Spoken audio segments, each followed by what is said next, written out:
G'day there folks, how you going tonight? I'm back down in the old Skunk Works workshop. Today I've got the little job to do here in the lathe, so I thought I'd bring you guys down and show you this job. I've got a little motorbike with a lawnmower engine, and I end up buying some little 10-inch Chinese wheels to go on it. Takes a 35 pitch chain. This sprocket is to suit the 35 pitch chain, and the 75 tooth should work with the 10-inch wheels that I've got to power this little mini bike. So I thought I'd bring this 75 tooth sprocket down. I've actually got him chucked up in a 4-jaw chuck, you can probably see that.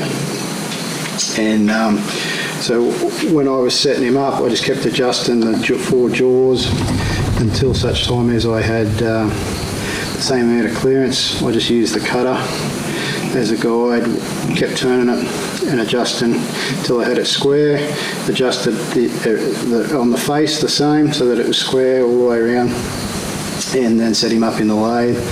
And then I've just taken a couple of test cuts just to see how it's going to go, and it seems to be going okay. So I'll fire him up and I'll rip a little bit more out of it, and I'll show you what we're doing.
So as per previous, I'm actually not a machinist by trade. I know you can probably tell from, if you are a machinist, you can probably tell by looking at me work.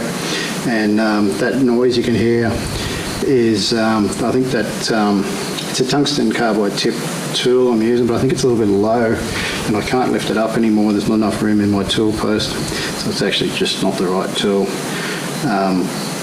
However, I'm going to persevere, and I'm actually cutting through some bolt holes, so it's actually the tool is losing contact with the piece every so often as it goes past these bolt holes. But I'll just try this slightly different angle and see if we can persevere. We can get it to keep cutting through.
Righto guys, so this is the wheel I've got to go on that mini bike. It's just a standard 10-inch wheel off a pit bike, Chinese pit bike, off of eBay. And then the sprocket that we were just working on, it goes on. And then tomorrow I'll mark these and drill, and we'll mount him up. Thanks for watching.